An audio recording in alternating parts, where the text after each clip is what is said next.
Second. Okay बच्चों, तो आज हम पढ़ते हैं चैप्टर सेकंड। क्या पढ़ते हैं? Chapter second. तो कल हमने क्या पढ़े थे? कल हमने पढ़े थे व्यंजन के भेद। क्या पढ़े थे? व्यंजन के भेद। कौन कौन से भेद पढ़े थे हमने? स्पर्श व्यंजन, अंतस्थ व्यंजन और ऊष्म व्यंजन।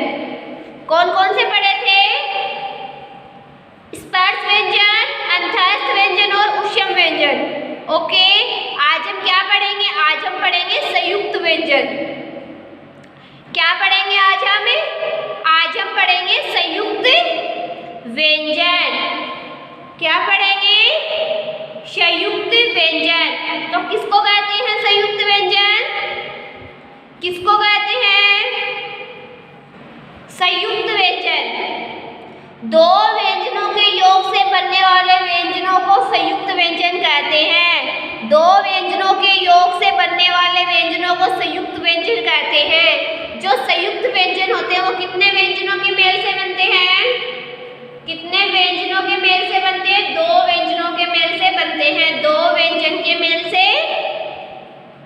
बनते हैं। कितने व्यंजन के मेल से बनते हैं? दो व्यंजन के मेल से बनते हैं। दो व्यंजनों के योग से बनने वाले व्यंजनों को हम क्या कहते हैं? संयुक्त व्यंजन कहते हैं। क्या कहते हैं? संयुक्त व्यंजन कहते हैं। दो व्यंजनों के मेल से बनने वाले व्यंजनों को, दो व्यंजनों के मेल से बनने वाले व्यंजनों को संयुक्त व्यंजन कहते हैं। क्या कहते हैं? संयुक्त व्यंजन कहते हैं। संयुक्त व्यंजन कितने व्यंजन से बनते हैं? जब हम दो व्यंजन का मेल करते हैं, जब हम दो व्यंजन का मेल करते हैं तो क्या बनता है? क्या बनता है? संयुक्त व्यंजन बनता है। क्या बनता है? संयुक्त व्यंजन बनता है। दो व्यंजनों का, जब हमें दो व्यंजनों के योग से बनने वाले व्यंजन को हम क्या कहते हैं? संयुक्त व्यंजन कहते हैं। क्या कहते हैं? संयुक्त व्यंजन कहते हैं। क्या कहेंगे? संयुक्त व्यंजन। जैसे क, नीचे क्या लगा हुआ है? हलन। से, तो क्या बन गया? अक्षय। अक्षय क्या है? संयुक्त व्यंजन। तय प्लस रे, क्या बन गया? त्रय। जय प्लस ये, क्या बन गया? ये। से प्लस रे, क्या बन गया? श्रय। क्या बन गया? श्रय। तो ये क्या है? संयुक्त व्यंजन।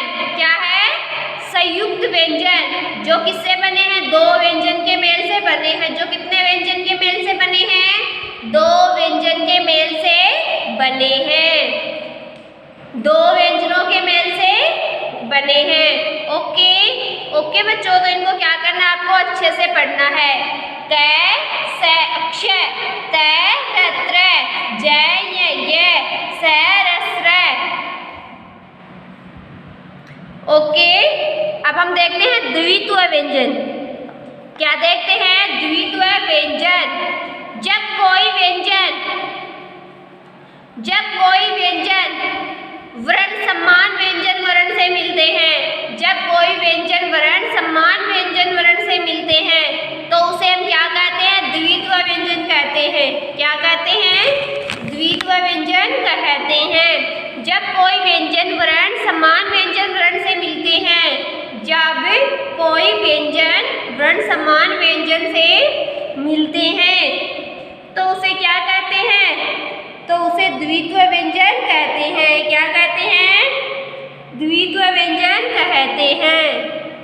जब कोई व्यंजन वर्ण समान व्यंजन वर्ण से मिलते हैं, जब कोई व्यंजन वर्ण समान व्यंजन वर्ण से मिलते हैं तो उसे क्या कहते हैं? तो उसे द्वित्व व्यंजन कहते हैं। क्या कहते हैं? द्वित्व व्यंजन कहते हैं। जैसे कप, पक्का, तो इसमें ये जो आधा क और क है, ये कितने, क्या है? ये समान व्यंजन है। क्या है? समान व्यंजन। बच्चा, सज्जा, दिल्ली, अम्मा, गुब्बारा आदि। अब हम देखते हैं मात्राएं। क्या देखते हैं? मात्राएं। जब स्वरों को व्यंजनों के साथ जोड़कर प्रयोग किया जाता है, जब स्वरों को व्यंजनों के साथ जोड़कर प्रयोग किया जाता है तो उनका रूप बदल जाता है। जब हम स्वरों को व्यंजनों के साथ जोड़कर प्रयोग करेंगे, क्या करेंगे? जब हम स्वरों को व्यंजनों के साथ जोड़कर प्रयोग करेंगे तो उनका रूप क्या हो जाएगा? क्या हो जाएगा उनका रूप? तो उनका रूप बदल जाएगा। क्या हो जाएगा? क्या हो जाएगा उनका रूप में? क्या हो जाएगा? तो उनका रूप में बदल जाएगा। क्या हो जाएगा? बदल जाएगा। जब स्वरों को व्यंजनों के साथ जोड़कर प्रयोग किया जाता है तो उनका रूप बदल जाता है। क्या हो जाता है? बदल जाता है। स्वरों के इस बदले हुए रूप को ही क्या कहते हैं? स्वरों के इस बदले हुए रूप को ही मात्रा कहते हैं। क्या कहते हैं? मात्रा कहते हैं। जब स्वरों को व्यंजनों के साथ जोड़कर प्रयोग किया जाता है, जब स्वरों को व्यंजनों के साथ जोड़कर प्रयोग किया जाता है तो उनका रूप क्या हो जाता है? तो उनका रूप बदल जाता है। क्या हो जाता है? उनका रूप बदल जाता है। स्वरों के इस बदले हुए रूप को ही क्या कहते हैं? स्वरों के इस बदले हुए रूप को ही मात्रा कहते हैं। क्या कहते हैं? मात्रा कहते हैं।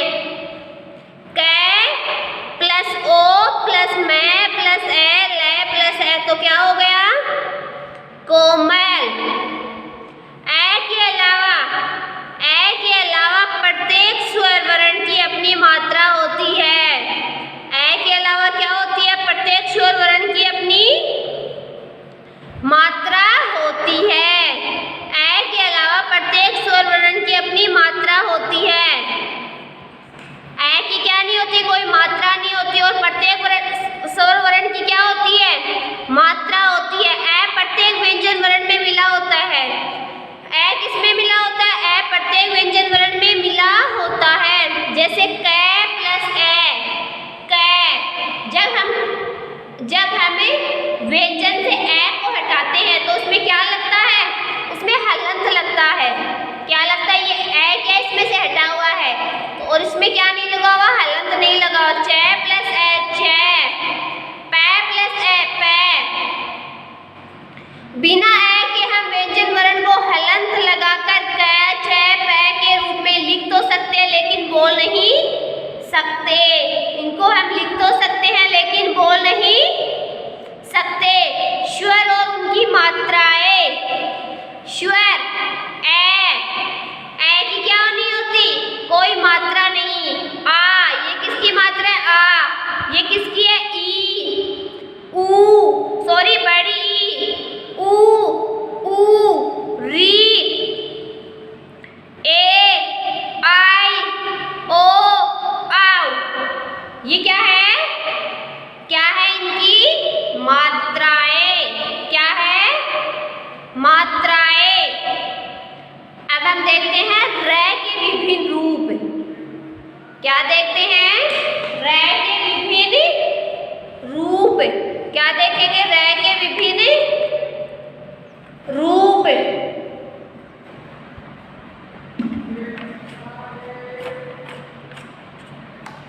र की क्या देखेंगे? विभिन्न रूप। हिंदी वर्णमाला में र एक ऐसा वर्ण है। हिंदी वर्णमाला में र एक ऐसा वर्ण है जो व्यंजन के अतिरिक्त हिंदी वर्णमाला में र एक ऐसा वर्ण है जो व्यंजन के अतिरिक्त अन्य रूप में भी प्रयोग किया जाता है।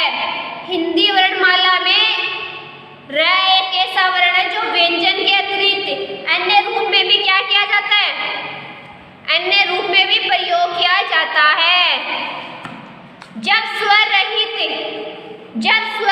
र का प्रयोग किसी व्यंजन से पहले होता है तो वह व्यंजन के ऊपर आता है। जब स्वर रहित